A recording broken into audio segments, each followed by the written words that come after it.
నమస్తే అండి, welcome to my channel. Please like, share and subscribe. Hi అండి, అందరూ ఎలా ఉన్నారు? నేనైతే మీకు ఈ వీడియోలో మా ఊర్లో జరిగిన పెద్దింట్ల అమ్మవారి జాతర మహోత్సవం అయితే చూపిస్తున్నాను. మా ఊర్లో 4 వైపులా 4 అమ్మవార్లు అయితే ఉంటారు. గ్రామదేవత వచ్చేసి పల్లాలమ్మ తల్లి. ఇప్పుడు నేను మీకు చూపించే అమ్మవారు వచ్చి పెద్దింట్లమ్మ తల్లి. అయితే ఇది మెయిన్ రోడ్లోనే ఉంటుందండి, మా ఊరికి వచ్చే ముందు మంచిలి అన్నమాట. అయితే ఇక్కడ ఈ గుడి వచ్చేసి ఎప్పటి నుంచో ఉందండి.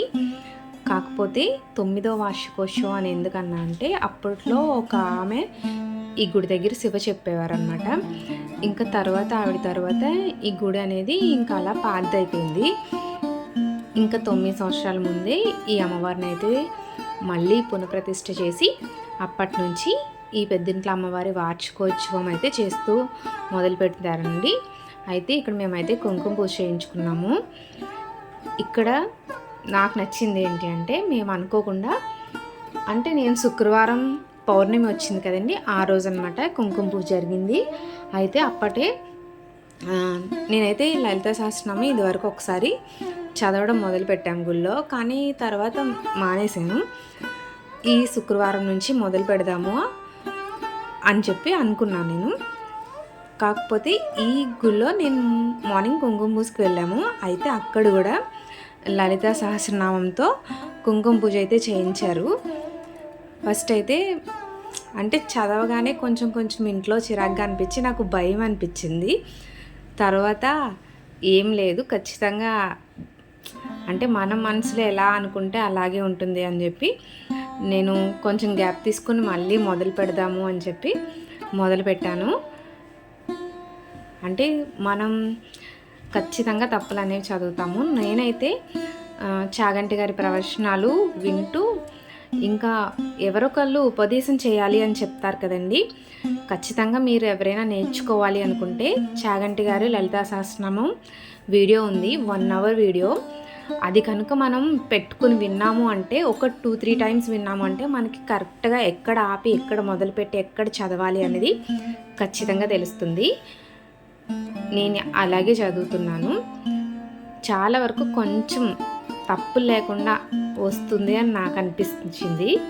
ఇంకా బాగా వచ్చిన తర్వాత మీకు చదివినిపిస్తాను. ఇంకా ఈ అమ్మవారిని అయితే గరగలతో ఊరేగిస్తారండి. ప్రతి ఇంటికి కూడా ఈ గరగలు ఎత్తుకుంటారు కదా, వాళ్ళైతే వచ్చి ఇంకా ప్రతి ఇంట్లోంచి ఖచ్చితంగా పసుపు నీళ్ళు, బియ్యం అంటే అమ్మవారికి ఇస్తారు. తర్వాత ఇంకా లాస్ట్ రోజు అయితే చాలా పెద్ద ఎత్తున సంతర్పణ అయితే జరిగింది. నేను మొత్తం అంతా కలిపి మీకు ఒక్కటే వీడియోలో పెడుతున్నానండి. అంటే 4-5 రోజులు గ్యాప్ ఉంటుందండి. ఫస్ట్ కుంకుమ పూజ జరిగింది, తర్వాత 3rd డేన ఎప్పుడు ఇలా ఊరేగింపు జరిగింది. తర్వాత భోజనాల రోజు ఇక్కడ ఇలా భజన కార్యక్రమం జరిగిన తర్వాత భోజనాలు అయితే మొదలుపెట్టారు. ఇంకా ఈ భోజనాల్లో స్పెషల్ వచ్చి సున్నుండలండి. తర్వాత ఎండ చాలా ఎక్కువ ఉంది కదా, అందుకని చెప్పి అదేమంటారు చలివందరం కలిపారండి. తర్వాత ఇంకా అన్ని ఐటమ్స్ ఉన్నాయి. మా వైపు అయితే సంతర్పణ భోజనాలు చాలా ఎక్కువ నడుస్తాయి. ప్రతి ఊర్లోనూ కూడా ఏదో ఒక చోట ఎక్కడో ఒక చోట భోజనాలు అయితే నడుస్తూనే ఉంటాయి.